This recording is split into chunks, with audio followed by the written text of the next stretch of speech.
Welcome back, everyone. We are here doing 30 days of radical acceptance, and today is day 11th. It also happens to be January 11th, 2023. And I want to continue on with the story that I started telling yesterday that escalated into an extremely shitty situation. So yesterday I talked about having to deal with a septic tank. Well, actually, we thought it was just a clog in the bathroom when I started my day yesterday and had to mop up some water that smelled like urine from the toilet leaking and everything. So the septic tank company came after I, made the phone calls and we did what we had to do.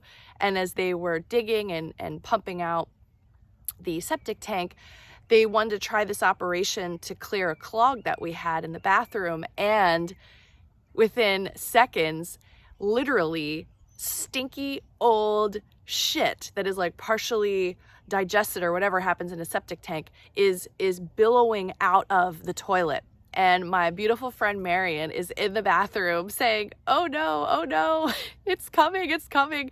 And it was like whatever horror movie there is where you see like muddy stuff coming out of the toilet. That's what it looked like. And there was at least 2 inches of it on the floor. And Marion just grabs the trash can and starts scooping it up into the bathtub, like methodically, with an amazing, great attitude. So I grabbed the camera after I was like kind of going through this experience with her in total shock of what was happening. And I began to film her, and I will post that video after this video of our little conversation of her cleaning up the shit in the bathroom right after the overflow came from the toilet. So we were both sitting there this morning trying to figure out, like, what do we think this means? And what we came up with was there's really this collective purification that's happening. And I saw that as a very big purge, a deep, it was ancient. I mean, I don't know about ancient shit, but definitely from the previous owners, I didn't recognize what was coming out of that toilet as mine. So there's some like really ancient clearing that's going on right now within all of us, within the depths of our own, soul collective, as well as generations past. And, through the DNA, through all of the connections that we may have, there is a deep purge that's happening right now. And the challenge for us is to handle it with a positive attitude and try to get through it happily and figure out, what does it mean? So that was such a crazy experience. I was back and forth to the hardware store buying things. We actually had to cut out brand new carpet that was put in the hallway because it was flooded with the shit that was coming out of the toilet. So just quite a day. Reached out and asked for help. Different people helped us out immediately, and it was a day of really big gratitude as well, that it was we received love and assistance when we requested it. So as I was looking at the course this morning and thinking about what is going to be talked about today, the lesson that I turned to, or the section in the Manual for Teachers that I turned to, is section number 16. How should the teacher of God spend his day? And I think yesterday was a perfect example of surrendering, even though it seemed like it was something out of my control. I did surrender to whatever I thought I was going to be doing. That all changed. So we do have some guidance on how a teacher of God spends his day. And I think today for the statement that we make, it is, I spend a lot of time with God. And the way that I'm thinking of this is, it's those moments where we talked earlier about this idea of the loss of separate interests. So whatever you thought your plans were, you encounter some other being in some other situation, and all of a sudden something totally different is happening, but you're still able to maintain joy and peace and love. And this idea of like, I'm here to help out my brothers and sisters. What can I do? So you're offering your heart to their heart. And if it's an unexpected thing, that's all God. So how should a teacher of God spend his day? I love the first paragraph. Basically says, the advanced teacher of God, to the advanced teacher of God, this question is meaningless. So I'm just going to skip down to the second paragraph, because apparently I'm not exactly an advanced teacher of God, things that we're going through, right? But what about those who have not reached this certainty? they are not yet ready for such lack of structuring on their own part. So this gets into some very simple guidance. I'll keep this one short today, but this is going to be helpful and a reminder, things that you already know, basically. All right, what must they do to learn to give the day to God? All right, it can be said that it is well to start the day right. So here you go. When you wake up in the morning, there's your first opportunity to be with God. And they talk a little bit about time, even though, admittedly, time is something we constructed and created for a lot of different reasons in this 3D world.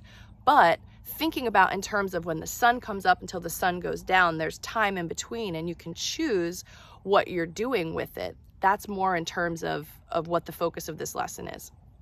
So the saving of time is an essential early emphasis, although it remains important throughout the learning process, becomes less and less emphasized. So we'll be worrying less about time as we move forward.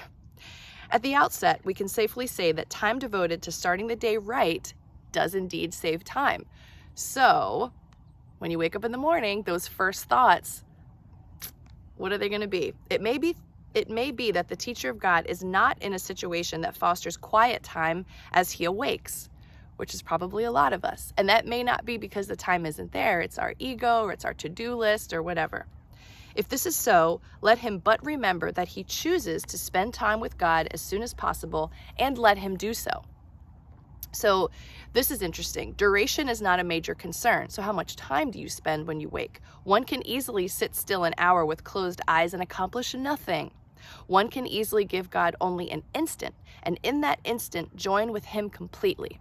So even if that means as you're starting to come out of your dream state and you just start noticing you have awareness of the day, just a quick gratitude is spending time with God. So this doesn't mean that you have to now have this seated meditation practice that completely dominates your morning. It just means that you set an intention. You say this statement, I spend a lot of time with God, and you start to acknowledge and notice what you're already doing. So not only are you having this intention to be spending time in the morning and spending time in the evening with God, but throughout the day, when you notice these moments of release of your special interests, that is also God time. Anytime you laugh, anytime you cry, anytime that you're expressing a heart-to-heart moment with another being, be it a pet, a person, whatever, that is also time with God. So if you reframe your experiences a bit differently, you'll see how much time you actually spend with God. These intentional things, though, waking, and then we'll get into sleeping, are important, and they're mentioned here in the course. So it's definitely good for us to get an understanding of what this teaching is, and then look at our day and see how we can actually block the awareness to love's presence. We're not trying to be in radical acceptance and change necessarily. It's the radical acceptance of what we're already doing, what already is, and then looking at it in a slightly different way. So we already are spending a lot of time with God, and we've been told repeatedly throughout this book that morning and evening are excellent times to make that connection quickly. It can be an instant, and then you can go about your day. All right, there is one thought in particular that should be remembered throughout the day. It is a thought of pure joy, a thought of peace, a thought of limitless release, limitless because all things are freed within it. So again, you may notice at a moment that you weren't expecting, your expansiveness, your connection with everything, with all that is. All right, the last thing that I wanted to mention here, the same procedures should be followed at night. Perhaps your quiet time should be fairly early in the evening if it is not feasible for you to take it just before going to sleep. It is not wise to lie down for it. It is better to sit up in whatever position you prefer.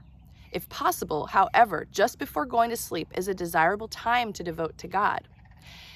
It sets your mind into a pattern of rest and orients you away from fear. So that's the last thing I'm going to read. We have definitely heard this guidance more than once about using the morning and the night as times to do your meditations and connect with God.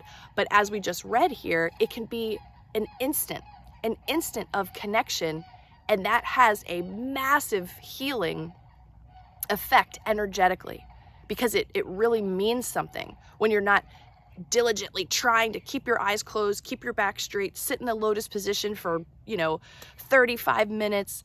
It's could be punishment. It could be very painful and uncomfortable. So if you can get yourself into a comfortable position, sitting up twice a day, even if it's just for an instant, express your gratitude, connect with all that is. Know that what you're doing matters. We're in this portion of our practice now where we are teachers of God, and there are obviously these different levels of teachers, and it's totally good to be a new teacher of God. We're new on the team, right? Like, there are teachers who are more senior to us and have a lot to teach us and offer and mentor us. But where we're at, this is the acceptance piece, where we're at is still beautiful and perfect and just as important, just as powerful as any other teacher. So please, today, spend a lot of time with God, have awareness of the experiences that are pure joy, peace, gratitude, love, feeling your emotions, and honor that within yourself. Know that you're already doing this.